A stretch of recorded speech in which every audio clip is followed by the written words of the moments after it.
Next आ जाता है CSF rhinorrhoea. तो इसके कॉजेज़ में क्या हो सकता है वही हो सकता है टिन हो सकता है। टिन क्या है? ट्रॉमा हो सकता है, इन्फेक्शन हो सकता है, ठीक है, इन्फ्लेमेशन हो सकती है, न्यूप्लाज्म हो सकता है और कंजेंटल हो सकते हैं। इसमें डिफरेंस है CSF फ्लूइड और नेजल सिक्रीशन का डिफरेंस बताया हुआ, ठीक है। सबसे पहले तो इसको हम टेस्ट ऑफ HB का टेस्ट, HB होती है ना हीमोग्लोबिन, तो इसको B छोटा लिखते हैं लेकिन हम बड़ा ही लिखेंगे। Test of HB and CSF, HB और CSF का टेस्ट क्या है? टेस्ट की हेडिंग आ गई। टेस्ट कैसा होता है? CSF होता है वो मीठा होता है, स्वीट होता है, लेकिन जो नेजल सिक्रीशन होती है वो साल्टी होती हैं। HB में H क्या है? हिस्ट्री। हम हिस्ट्री लेंगे ना तो CSF फ्लूइड में अगर तो हमें कोई सर्जरी वगैरह की हिस्ट्री, CSF फ्लूइड में हमें सर्जरी की हिस्ट्री मिलेगी, ठीक है, कोई नेजल सर्जरी होगी, साइनस की सर्जरी होगी। इसके अलावा हमें हेड इंजरी की हिस्ट्री मिलेगी, कोई ट्यूमर की इंजरी हिस्ट्री मिलेगी। क्या क्या मिली हिस्ट्री? सर्जरी की हिस्ट्री मिलेगी, कोई ट्यूमर या ट्रॉमा की हिस्ट्री मिलेगी, ठीक है, इंजरी की। नेजल सिक्रीशन में क्या हमें हिस्ट्री मिलेगी? राइनाइटिस के सारे साइंस मिलेंगे। स्नीजिंग, नेजल स्टफीनेस, इचिंग है, लैक्रिमेशन है। क्या क्या है? नज़ला हो तो क्या क्या होता है? खारिश होती है ना, नेजल स्टिफनेस होती है, खारिश होती है, छिंगे आ रही होती हैं, आंखों से पानी आ रहा होता है, ठीक है, लैक्रिमेशन, स्नीजिंग, इचिंग और नेजल स्टफीनेस, ठीक है। ये हिस्ट्री हो गई। टेस्ट भी हो गया। बी से क्या है? बीटा-2 ट्रांसफेरिन, ठीक है। बीटा-2 CSF फ्लूइड में बीटा-2 ट्रांसफेरिन प्रेजेंट होती है और वो स्पेसिफिक होती है, जबकि नेजल सिक्रीशन में बीटा-2 ट्रांसफेरिन नहीं होती। सी से बात कर लें तो करेक्टर ऑफ डिस्चार्ज जो CSF होता है ना वो वाटरी होता है, ठीक है, थिन होता है, वाटरी होता है, क्लियर होता है। जो कि नेजल सिक्रीशन है, अगर तो आंखों से पानी आ रहा है, आंखों से नेजल सिक्रीशन आ रही है तो क्लियर होगी, अगर म्यूकस आ रहा है तो स्लेमी होगा, ठीक है, स्लेमी भी हो सकता है और क्लियर भी हो सकता है।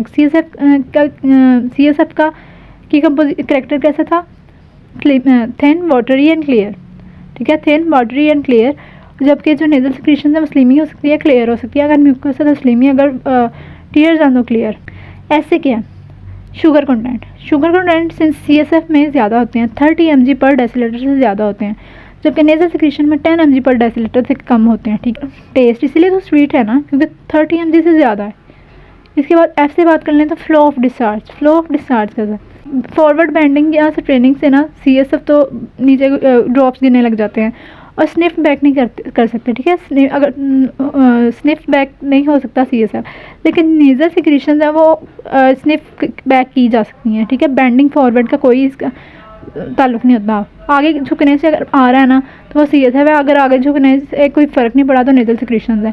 और अगर पीछे स्निफ बैक की जा रही हैं, स्निफ बैक हो रही हैं तो नेजल सिक्रीशन अगर नहीं हो रही तो CSF फ्लूइड है, क्योंकि वो खुद ब खुद आ जा रहा है।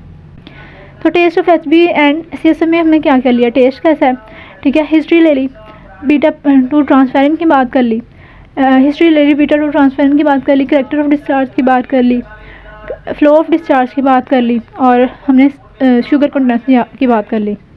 नेक्स्ट आ जाता है इन्वेस्टिगेशन में हमने डायग्नोसिस भी करना है और लैब डायग्नोसिस में भी मिला जो वो भी सब कुछ बताना है और लैब इन्वेस्टिगेशन भी बतानी है। सबसे पहले तो इन्वेस्टिगेशन में सारे ये जो डिफरेंस के पॉइंट्स हैं ना CSF राइनोरिया है ना, तो हिस्ट्री वगैरह की हिस्ट्री, फ्लो, कैरेक्टर, ये सब कुछ बता देना है और इसके जो, ठीक है, पॉइंट्स लिख देने हैं। इसके अलावा जो डायग्नोसिस में हमने हिस्ट्री बता ली, ठीक है, क्लियर वाटरी डिस्चार्ज होगा। पेशेंट जो सुबह सुबह उठता है ना, ठीक है, और अपना सर बेंड करता है, उसकी वजह से क्या होता है, मैंने आपको कहा था ना कि ये बेंडिंग हेड फॉरवर्ड बेंडिंग से आ रहा होता है, तो फ्लो हो रहा होता है, उसको हम वो सारे प्रोसेस हम कहते हैं, उस साइन को हम कहते हैं रिजर्वायर साइन। ये रिजर्वायर साइन क्या कहते हैं कि रात को ना इकट्ठा साइनसिस में CSF कलेक्ट हो गया होता है, तो जब उठता है ना पेशेंट सुबह तो वो अपना हेड बेंड करता है, तो उसकी वजह से फ्लो को आउट करने लग जाता है, उसको हम कहते हैं रिजर्वायर साइन। रिजर्वायर मतलब पहले वो रिजर्व था, कहाँ पे? साइनसिस में। इसमें एक और साइन मिलता है डबल टारगेट साइन। उसमें क्या होता है कि डबल टारगेट है, सेंटर में रेड स्पॉट, इसको जो हम फिल्टर पेपर पर कलेक्ट करते हैं ना, फिर क्या होता है, सेंटर में ब्लड होता है, उसकी वजह से रेड सेंट्रल स्पॉट मिलता है, साइडों पे पेरिफेरल लाइटर हेलो होता है, सेंटर में रेड और राइटर साइडों पे लाइटर हेलो मिलता है। इसके अलावा हम नेजल एंडोस्कोपी कर सकते हैं, ठीक है, नेजल एंडोस्कोपी, ओटोस्कोपी कर सकते हैं, नेजल एंडोस्कोपी और ओटोस्कोपी, नाक भी चेक करना है, कान भी चेक करना है। लेबॉर्ट्री इन्वेस्टिगेशन में हमें बीटा-2 ट्रांसफेरिन, इसके अलावा बीटा ट्रेस प्रोटीन्स यूज़ कर सकते हैं। लोकलाइजेशन ऑफ साइट में क्या करना है, ये सब कुछ ना इन्वेस्टिगेशन में ही आना है। लोकलाइजेशन ऑफ साइट में हम करने के लिए हम CT कराएंगे, ठीक है, CT स्कैन कराएंगे या CT स्टेनोग्राम कराएंगे, ठीक है। इसके अलावा MRI कराएंगे, MRI कराएंगे, MRI दो तरह का हो सकता है, MRI with T2 weighted images, इसके अलावा MRI से स्टेनोग्राम भी करा सकते हैं। इसके अलावा हमने डाई देकर स्टडी कर सकते हैं जिसको हम इंट्राथिकल फ्लोरेसेंस स्टडी कह रहे हैं। रेडियो आइसोटोपिक डाई यूज़ कर सकते हैं हम इसके लिए। उसके बाद मैंने आपको CT से स्टेनोग्राम बता दिया। ये जो इंट्राथिकल रेडियो आइसोटोप्स अब यूज़ नहीं करते, लेकिन आपने इन्वेस्टिगेशन में लिख देना है। इसके सारे इन्वेस्टिगेशन मैंने इकट्ठी करके लिखी हुई है साइड पे। इन्वेस्टिगेशन में डायग्नोसिस है, लैब टेस्ट है। सबसे पहले history, relief, flow of discharge, character of discharge, test, sugar contents, beta two transferrin proteins मिलेगी। इसके अलावा बीटा-2 ट्रांसफेरेंट प्रोटीन्स, इसके अलावा beta trace proteins. Beta two transferrin presence हम कैसे देखते हैं? Oxidase, peroxidase, paper strip test. ठीक है, बीटा-2 ट्रांसफेरेंट प्रेजेंस के लिए हम जो टेस्ट यूज़ करते हैं उसको क्या कहते हैं हम? Oxidase, peroxidase, paper strip test. इसके अलावा हमने डाई और रेडियो आइसोटोप्स कंटेंट्स यूज़ करने हैं फॉर लोकलाइजेशन के लिए। CT स्टेनोग्राम करना है, CT स्टेनोग्राम और हाई रेजोल्यूशन CT स्कैन करना है। ठीक है, CT स्कैन के स्टेनोग्राम के साथ लिखना है, CT स्कैन भी कराना है। MRI कैसे, दो तरह के हो सकता है, MRI with T2 weighted image. ठीक है, T2 वेटेड इमेज और MRI से स्टेनोग्राम। इसके अलावा दो तरह के साइंस मिलते हैं, रेजरवायर साइन और डबल रिंग साइन। ट्रीटमेंट की बात करें तो अर्ली केसेस जो होते हैं उसको हम कंजर्वेटिव ट्रीटमेंट करते हैं। बेड रेस्ट देनी है, ठीक है, बेड रेस्ट देनी है, सर हेड को एलिवेट कर देना है, स्टूल सॉफ्टनर देनी है ताकि प्रेशर ना पड़े।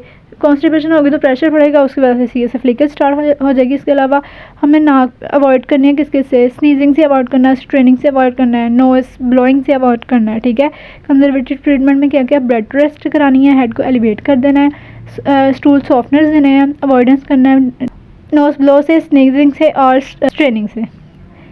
इसके अलावा मेनिंजाइटिस से प्रिवेंशन के लिए हमने प्रोफिलैक्टिक एंटीबायोटिक्स देनी है और CSF फॉर्मेशन को डिक्रीज़ करने के लिए हमने एसिटाजोलामाइड देना है। इसके साथ साथ हम लंबर ड्रेनिंग कराएंगे। ठीक, क्या क्या हमने कंजर्वेटिव ट्रीटमेंट किए, एंटीबायोटिक्स दिए और इसके अलावा एसिटाजोलामाइड दिया।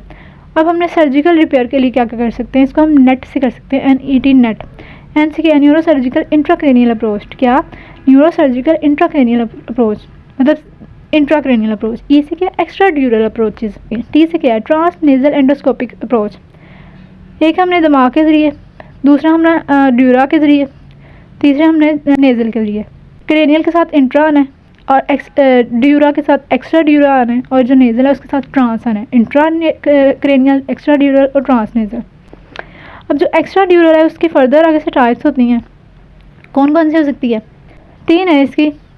एक्सटर्नल एथमोइडेक्टमी, ठीक है, एथमोइड एरिया तक जाना है तो एक्सटर्नल एथमोइडेक्टमी। इसके अलावा स्फीनोइड एरिया तक जाना है तो ट्रांस सेप्टल स्फीनोइडल अप्रोच। अगर हमने जाना है फ्रंटल साइनस तक तो उसके लिए हमने जाना ओस्टियोप्लास्टिक फ्लैप अप्रोच, ओस्टियोप्लास्टिक फ्लैप अप्रोच। ठीक है, एथमोइड एरिया तक जाना तो एक्सटर्नल एथमोइडेक्टमी, स्फीनोइड तक जाना तो ट्रांस सेप्टल स्फीनोइड अप्रोच। और अगर हमें फ्रंटल साइनस तक जाना है तो फिर हमने ओस्टियोप्लास्टिक फ्लैप अप्रोच।